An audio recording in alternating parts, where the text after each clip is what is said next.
সত্যি এক মুহূর্তের জন্য মনে হচ্ছিল আমাদের দেশের হোলি খেলার পর রাস্তাগুলোতে যেমন আবির জল রং পড়ে থাকে, পুরো পরিবেশটা রঙিন হয়ে ওঠে। আমেরিকাতে আমার বাড়ির চারপাশ থেকে মনে হচ্ছে কেউ যেন এখানে হোলি খেলে গেছে, কিন্তু সেটা ইউএসএতে সম্ভব নয়।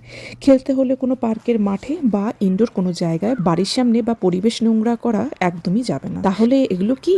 এগুলো হলো এই যে বরফ দেখছো, এগুলো যাতে জমাট না বাঁধতে পারে, লোক পিছলে না পড়ে, তাই বাইরে রাস্তাঘাটে নুন ছড়ানো হয়ে থাকে। এতে বরফ নিজে থেকে গলে যায়, জমতে পারে না।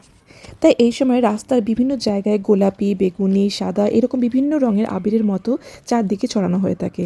সত্যি সেটা দেখে আমি আমার দেশের দোলের পরিবেশ উপভোগ করে নিচ্ছি। দেখো, এটা দেখে তো পুরো মনেই হচ্ছে কেউ যেন আমাদের দরজার সামনে হোলি খেলে গেছে। তো এরকম সিঁড়ি রাস্তা তো বাড়ির চারপাশে এভাবে ছড়ানোই থাকে। এমনকি মেন রাস্তায় ফুটপাতে যেখানে মানুষ হাঁটাচলা করে সেখানে দেখো সাদা রঙের নুন ছড়ানো আছে। এমনকি গাড়ি যেখানে চলে সেখানেও এই নুন ছড়ানো হয়ে থাকে। কম খরচে বরফ গলানো এটাই সহজ উপায়।